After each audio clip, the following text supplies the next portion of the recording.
Trailer था। मैं साफ तौर पर अभी कह रहा हूँ, ये ट्रेलर था। अगर किसी अधिकारी ने फिर से कोई इस प्रकार की, देखिए संगीन मामले हैं, गंभीर है मामले हैं, उन गंभीर मामलों पर भी जब तुम इस प्रकार से वो फैसले नहीं लोगे, आप कोई आदेश नहीं करोगे, तो मैं समझता हूं कि ये ट्रेलर था, फिल्म भी दिखाई जाएगी। आज का जो विषय है वो विषय इस प्रकार से है कि हाल ही में एक घटना हुई थी। उस घटना से आप सभी लोग वाकिफ हैं।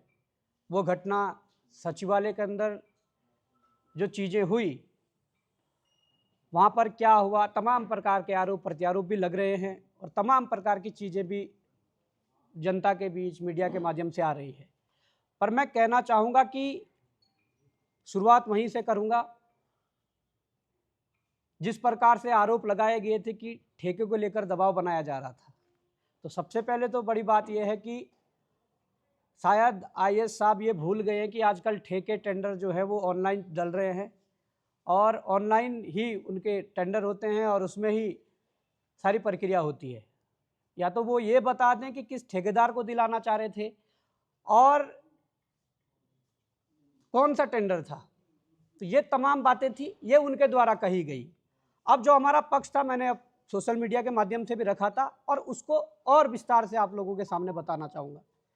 हमारा जो पक्ष था वो ये था कि हाल ही में जिस प्रकार से यूपीसीएल में एमडी के पद पर जिन्हें सेवा विस्तार दिया गया, अनिल कुमार यादव, उनके पूर्व में जब वो पिटकुल में मुख्य अभियंता थे तब के भी कुछ भ्रष्टाचार के मामले हैं जिनके साक्ष्य बिल्कुल कागजों में सूचना के अधिकार के तहत लिए गए थे और उसमें वो साफ तौर पर देखे गए हैं कि किस प्रकार का भ्रष्ट व्यक्ति वो व्यक्ति था, वो अधिकारी था। उस संबंध में और उनकी जो अवैध संपत्ति, मैं कहूँगा इसको, देखो अवैध संपत्ति इसलिए कहूँगा कि एक अधिकारी उत्तराखंड में नौकरी करने आता है और लगभग 200 करोड़ की संपत्ति वो अर्जित कर लेता है, इन केन प्रकरण जैसे भी। और जब संपत्ति अर्जित करता, हमने तो उनकी वो शीट भी निकाली जिसमें अधिकारी प्रत्येक वर्ष अपना लिखते हैं कि भाई मेरी संपत्ति में इतनी वृद्धि हुई, ये हुई। तो उस सीट में भी उन संपत्तियों का जिक्र नहीं है जो उन्होंने अपने नाबालिग बच्चों के नाम की थी जब उनके बच्चे 17-17 साल के थे। तो ये सारे मामले को लेकर, इन मामले की गंभीरता को लेकर मैंने पूर्व में भी एक प्रेस कॉन्फ्रेंस की थी और जनता को जागरूक किया था, सरकार के कानों तक बात पहुंचाने की कोशिश की थी। तत्पश्चात हमारे द्वारा पत्राचार किया गया। पत्राचार के माध्यम से उत्तराखंड के मुख्य सचिव श्रीमती राधा रतूड़ी जी को पूरे एविडेंस और एक अपना पत्र देकर उनके ऑफिस में दिया गया, उन्हें पकड़ाया गया कि आप इस पे जांच करिए और इनकी सेवा विस्तार की फाइल चल रही है। उसके बाद हमने जो विभागीय सचिव आर मीनाक्षी सुंदरम जी है, उनके यहाँ भी वही हूबहू वही फाइल एक सेट उनके यहाँ दे दिया और कहा कि भाई आप लोग इनके सेवा विस्तार की फाइल चला रहे हैं, जरा ये सारी चीज़ों पर गौर कीजिएगा, उसके बाद ये फैसला लीजिएगा। तमाम सारी चीज़ें होती है। उस दिन यही नहीं, उस दिन एक और मामले को लेकर मैं गया था और वो मामला तो फिर हम बोल नहीं पाए, तब तक बात बिगड़ गई थी जो बिगड़ने की थी। एक और मामला था जो आज यहाँ पर रखा हुआ है। इस मामले को लेकर भी मैं उनसे डिस्कस करना चाहता था, परंतु तब तक इसी सेवा विस्तार वाले मामले में गहमा गहमी हुई और चीज़ें हुई और वहाँ से बात बिगड़कर फिर हमें भी वापस आना पड़ा। पर यह मामला मैं उनसे इसलिए डिस्कस करना चाहता था, उनके विभाग का ही मामला है और ये मामला आज का नहीं। आज मैं केवल धामी जी को कटघरे में खड़ा नहीं कर रहा हूँ, आज मैं उन तमाम मुख्यमंत्रियों और तमाम उन विभागीय मंत्रियों जिनके ये विभाग रहे हैं, वो कांग्रेस की सरकार में रहे हो, वो भाजपा की सरकार में रहे हो, मैं उन तमाम मंत्रियों और मुख्यमंत्रियों को कटघरे में खड़ा करना चाहूँगा। क्योंकि ये जो मसला है, ये मसला भ्रष्टाचार से जुड़ा हुआ मामला है और भ्रष्टाचार किस में? भ्रष्टाचार भी नियुक्तियों में। और ये मसला कोई ऐसा नहीं है कि 2024, 22, 20, 15 का है, ये मसला राज्य बनने के बाद से तुरंत बाद का है। और आप देखिए कि ऊर्जा विभाग, इतना बड़ा विभाग उत्तराखंड में है और इतना पैसा ऊर्जा विभाग के अंतर्गत है। आज मैं आप लोगों को बताना चाहूँगा कि इस विभाग में 3 निगम हैं, यूपीसीएल है, यूबेजिनियल है और आपका पिटकुल है। तो जब उत्तराखंड राज्य पृथक होता है, जब उस पर 2001-2 में जब भर्तियों की कार्रवाई चलती है, तो उसमें देखा गया कि Uttarakhand power corporation limited UPCL अपनी एक विज्ञापन जारी करता है और यहाँ पर कुछ जूनियर इंजीनियर और कुछ असिस्टेंट इंजीनियरों की नियुक्ति करते हैं और भर्ती करते हैं। यूपीसीएल ने अपनी विज्ञापन निकाला, भर्ती प्रक्रिया को सुचारू रूप से कराया और नियुक्तियां करवाया, अच्छी बात। पर गनीमत देखिए कि यूपीसीएल में जितने बच्चे चयनित हुए, अभ्यर्थी चयनित हुए, उसके बाद जब यूजेबीनियल को जरूरत थी तो अपनी विज्ञापन अलग से निकाल सकता था, जबकि अलग अलग सबके विज्ञापन निकलते हैं। इन्होंने क्या किया, इन्होंने यूपीसीएल से जो बाहर हुए बच्चे थे उनको बिना विज्ञापन के, और बाहर हुए जो मेरिट में बाहर हुए थे उनको भी, और जो वहां पर परीक्षा देने भी नहीं बैठे थे आधे ऐसे भी, उन लोगों को लिया और इंटरव्यू के माध्यम से यूजेबीनियल में एई और जेई बना दिया। अब बात यह है कि यह विज्ञापन 2001 में 20 जनवरी को निकला था और 24 फरवरी 2022 को इसकी परीक्षा तिथि थी। सिलेक्शन पूरा गया, नियुक्ति यूपीसीएल ने पूरी की। जो यूपीसीएल की बात कर रहा हूँ, यूजेबीनियल ने अपने चहेतों को फायदा पहुंचाने के लिए, मैं अभी इसकी शुरुआत कर रहा हूँ, अब देखना ये जो जेईई ये कहाँ पहुंच गए हैं।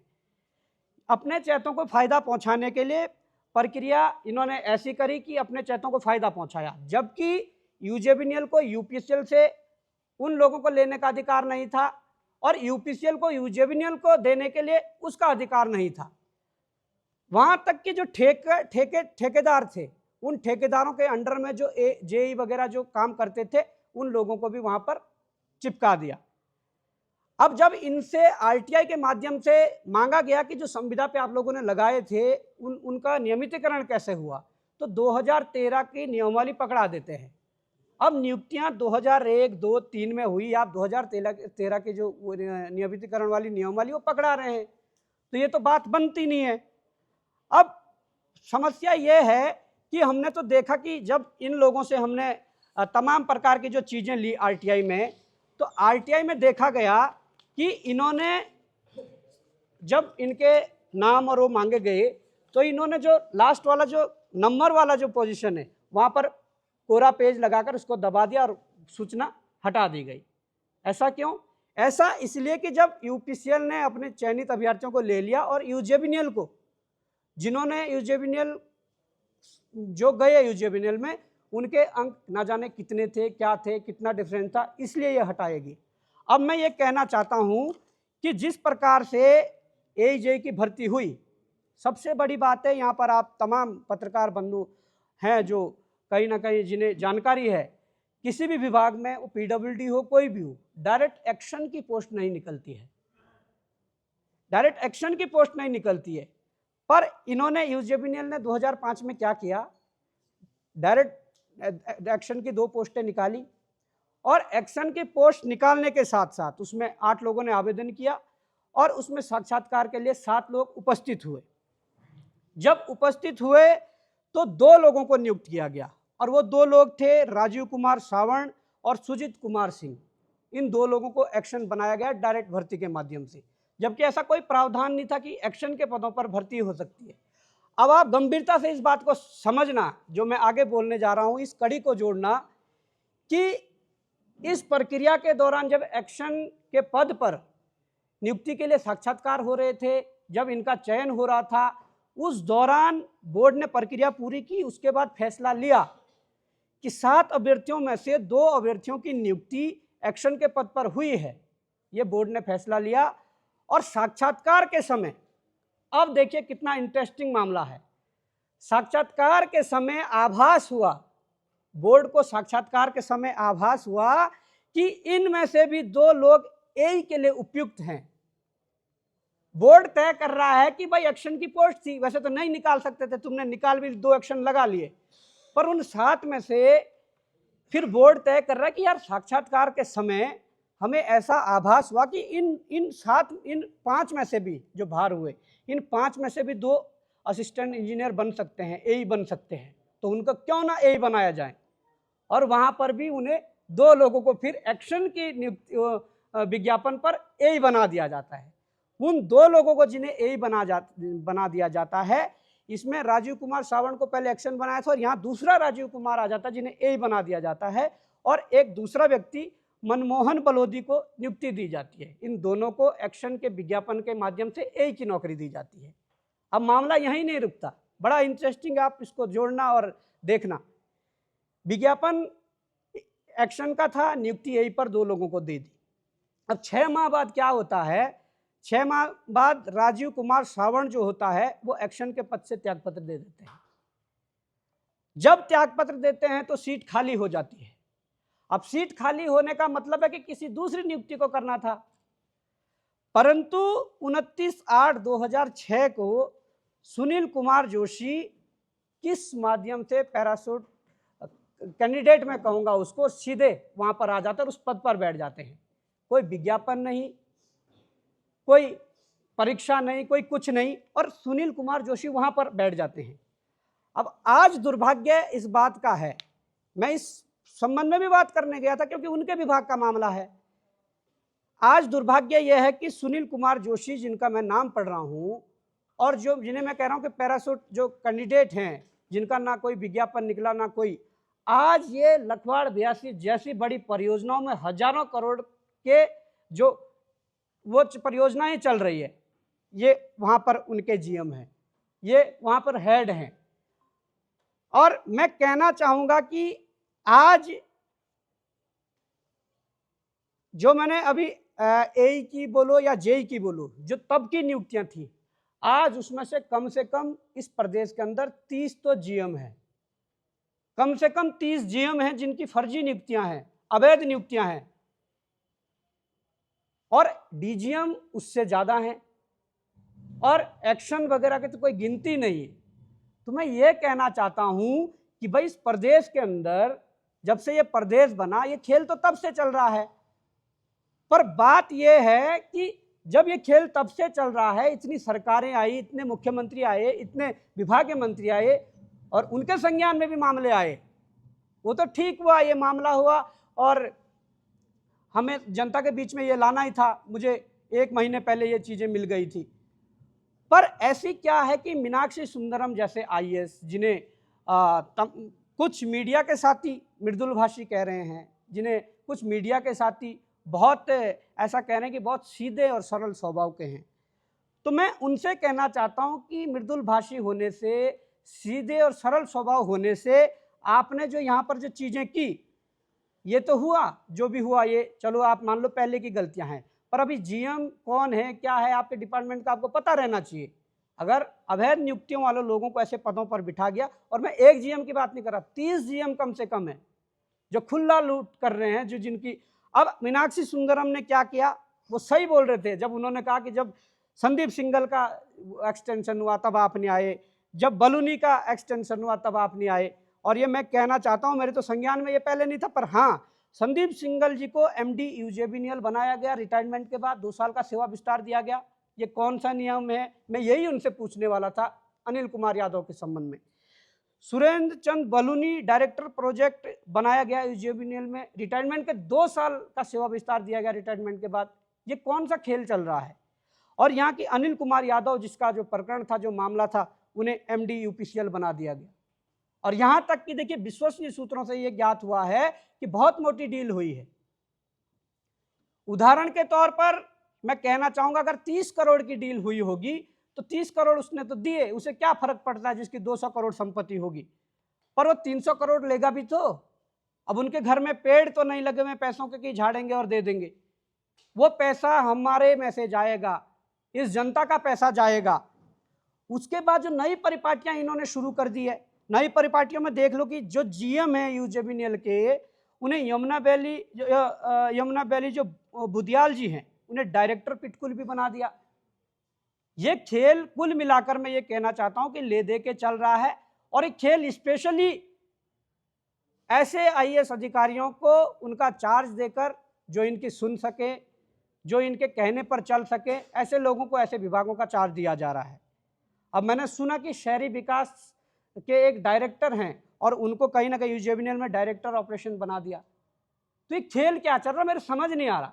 हमने डेपुटेशन सुना था, प्रतिनियुक्ति पर भेजते थे, पर इस प्रकार के खेल दूसरे विभाग से बिना प्रतिनियुक्ति पे दूसरे जगह जाकर उनके डायरेक्टर बना दिए। ये सिर्फ इसलिए हो रहा है, मैं बार बार कह रहा हूं कि जो एक शब्द मैं कहता हूं कि वसूली एजेंट। अगर आप ज़्यादा लोगों को वसूली एजेंट बनाओगे तो ज़्यादा दिक्कतें आएंगी, ज़्यादा मत्थापच्ची करनी पड़ेगी।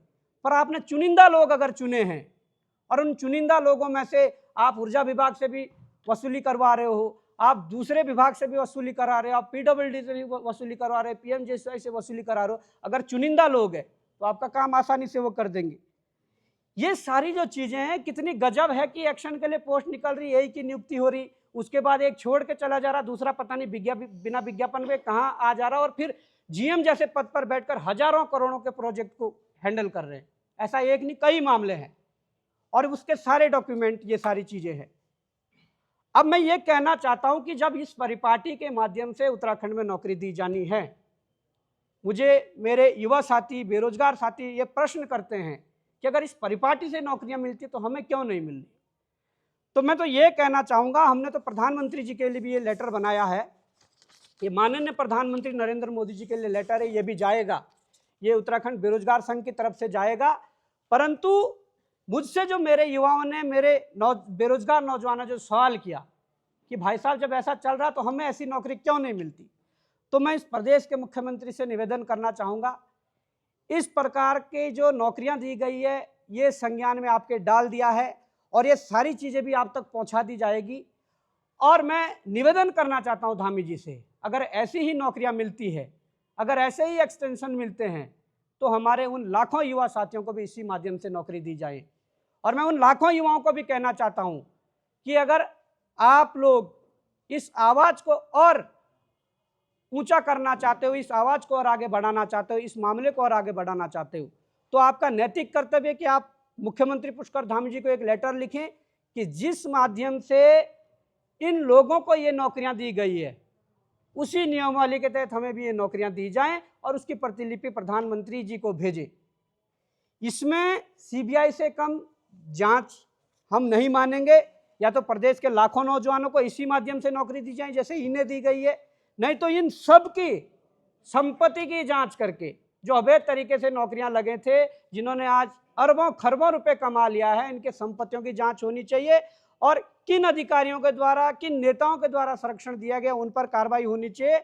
और मैं यही कहना चाहता हूं, उत्तराखंड के ऊर्जा निगम के जो तीनों विभाग हैं, इनमें मानव संसाधन, इसमें यूजेबीनेल के मानव संसाधन की सीबीआई जांच कर भ्रष्ट अधिकारियों की जांच कर इन्हें नियुक्ति एवं संरक्षण देने पर जिम्मेदार अधिकारियों के विरुद्ध कार्रवाई होनी चाहिए।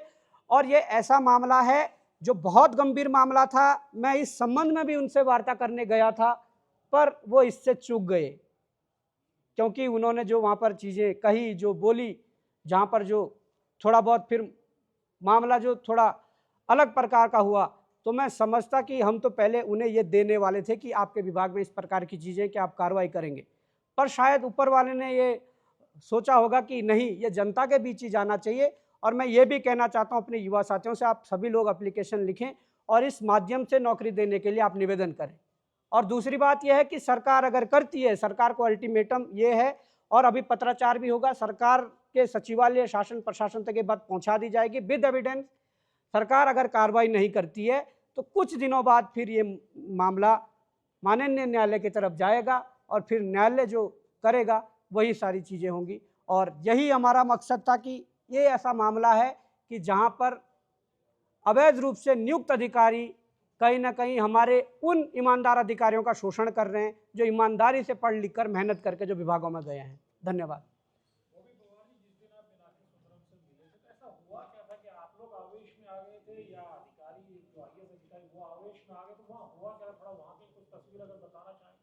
नहीं, देखिए वहाँ कुछ नहीं हुआ, उस संबंध में तो हमने बयान भी दर्ज करवा दिए हैं, हमें जो नोटिस तामील किया गया था उस संबंध में हमने बयान भी दर्ज करा दिए गए हैं।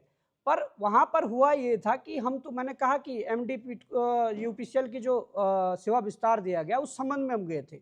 हमने कहा कि आपके कार्यालय में एक माह पूर्व हमने एक पूरी फाइल एविडेंस सहित दी थी और आपसे आग्रह किया था कि इस पर कार्रवाई करिए और इस सेवा विस्तार को रोक दीजिए जिसकी फाइल चली हुई है। उनका कहना था कि मुझे तो पता ही नहीं है, मैंने अभी फाइल ही नहीं देखी। अब गजब देखिए कि आप इतना बड़ा विभाग संभाल रहे हो, आप इस सचिवालय के अंदर सबसे वरिष्ठतम आईएसओ में से है और आपको पता ही नहीं है कि आपके कार्यालय में एक फाइल जो गंभीर मामले जिसमें है वो आपको दिखी नहीं। ये तो खैर उनको एक भाना था कि नहीं है। उन्होंने फाइल, हमने जब फाइल को ट्रेस किया कुछ दिन पूर्व में फिर गया था, तो फाइल वहाँ से नीचे सेक्शनों में पहुँची हुई थी और सेक्शनों से वापस उस फाइल को आना था। पर मुझे लगता है कि इन्होंने जानबूझकर नज़रअंदाज इस चीज़ को किया और इन्होंने कहा कि मुझे कोई इसमें वो नहीं है और मैं दिखवा लूँगा बाद में। मैंने कहा जब दिखवा लोगे तो ऐसा करो, किस नियमावली के तहत आपने सेवा विस्तार दिया है आप मुझे बता दीजिए और उसकी जो आदेश की कॉपी आप दे दीजिए। अभी 2 बार मुख्य सचिव का सेवा विस्तार हुआ है। सेवा विस्तार होने के साथ उसी रात को वो पब्लिक डॉक्यूमेंट होता है, वो आदेश की कॉपी मीडिया में चल जाती है। तमाम आपके उत्तराखंड DIPR का जो आपका प्रचार प्रसार करने का जो एक माध्यम है उस पर चल जाती है। तो आपको इस आदेश देने में क्या हर्ज है? जी जी देखिए, आपने शायद FIR को सही से नहीं पढ़ा है। अगर FIR में सूज का जूते उठाने का जिक्र है तो मैं समझता हूँ उठाया होगा, और अगर जिक्र ही नहीं है तो क्यों आप मीडिया के बंधु क्यों इसको फिर तूल दे रहे हैं? और उनसे खुद बात की है, जी जब मैंने इसको देखा कि इस बात पे मैंने उनसे बात 43 मिनट में उनसे बात हुई कि आपने बॉबी के साथ ऐसा क्यों किया। उन्होंने कहा कि सती जी उसने मुझसे सूज उठाया है और ये गंभीर आरोप है कि इकाई नहीं, देखिए मैं कह रहा हूँ आरोप प्रत्यारोप लगते रहते हैं। अगर इतना गंभीर आरोप था तो वो FIR में लिखते कि सूज उठाया है और सूज से मारा है या तमाम चीज़ें जो भी हुई होगी। मैंने अपने बयान दर्ज करा दिए हैं, पर अगर ऐसा है तो वो लिखते। पर उन्होंने तो 3 दिन में 3 स्टेटमेंट बदल दिए। पहले कहा कि ठेके को लेकर दबाव बना रहे थे, दूसरे दिन कहा कि नहीं कागज मांग रहे थे, तीसरे दिन कुछ और कहा। तो एक वरिष्ठ IAS इतने बार अपने स्टेटमेंट बदलें तो मैं समझता हूँ कि वो तो फिर जी देखिए, मैं तो ये कहना चाहूँगा कि जिन्हें नियम विरुद्ध जाकर नियुक्तियां दी जा रही है, नियम विरुद्ध जाकर पदों पर बिठाया जा रहा है, वो सारे वसूली एजेंट हैं। और देखो गिनती तो करनी पड़ेगी और हम आपको बता देंगे गिनती करके जितने। पर मैं ये कहना चाहता हूँ कि ये परिपाटी समाप्त होनी चाहिए। इससे जो ईमानदार और योग्य अधिकारी पीछे हैं उनका भी हक मारा जाता है और नौजवान जो बेरोजगारी की लाइन में खड़े हैं उनका भी हक मारा जाता है। देखिए, लगभग मुझे लगता है कि दर्जनों तो है, कई दर्जनों वसूली एजेंट हैं। अब स्पष्ट रूप से मैं आपको ऐसा आंकड़ा नहीं दे सकता कि इतने हैं। ये एजेंट किसके लिए वसूली कर रहे हैं? IAS के लिए कर रहे हैं, मंत्रियों के लिए कर रहे हैं, CM के लिए कर रहे हैं? देखिए, साफ तौर पर कुछ एजेंट मंत्रियों के बिठाए हुए हैं, साफ तौर पर कुछ एजेंट मुख्यमंत्री के बिठाए हुए हैं और वो वसूली कर रहे हैं और उसी से सरकार चल रही है, उसी से उनका पद चल रहा है। मेरा सवाल है कि जो भी ये घटनाक्रम हुआ है इसमें जांच चल रही है और अभी कुछ भी कहना मुश्किल है। आप पे आरोप लगे है कि आपने मारपीट करी, धमकाया। आपको वहां से निकलने में, सचिवालय के बाहर निकलने में कितना समय लगा? आपको किसी ने रोका कि भाई जो भी घटनाक्रम हुआ है क्या सुरक्षा? देखिए, मुझे तो किसी ने रोका नहीं और मैं सचिवालय से बाहर आया। सचिवालय के सारे गेटों में सुरक्षा चाक चौबंद रहती है और मैं अब जब वो ये घटनाक्रम हुआ तो उसके बाद जब वो बाहर आए दूसरे दरवाजे से हम बाहर आ गए। मैंने कहा फाइल खोल के फिर देख लेना। मैंने गैलरी में भी कहा, जब वो गैलरी में खड़े थे किसी से फ़ोन पे बात कर रहे थे, मैंने कहा भाई फाइल फिर से देख लेना, और मैं अपना सीढ़ियों से उतर कर नीचे आ गया और बाहर आ गया। अब आरोप प्रत्यारोप तो लगते रहेंगे, पर मैं ये कह रहा हूँ कि हमने पूर्व में भी अल्टीमेटम दिया है कि अगर कोई अधिकारी ठीक से अपने नैतिक कर्तव्यों का पालन नहीं करेगा और भ्रष्टाचार जिस प्रकार से बढ़ रहा है और उस भ्रष्टाचार को बढ़ाने में और मदद करेगा, तो देखिए ट्रेलर था, मैं साफ तौर पर अभी कह रहा हूँ ये ट्रेलर था। अगर किसी अधिकारी ने फिर से कोई इस प्रकार की, देखिए संगीन मामले हैं, गंभीर है मामले हैं, उन गंभीर मामलों पर भी जब तुम इस प्रकार से वो फैसले नहीं लोगे, आप कोई आदेश नहीं करोगे, तो मैं समझता हूँ कि ये ट्रेलर था, फिल्म भी दिखाई जाएगी।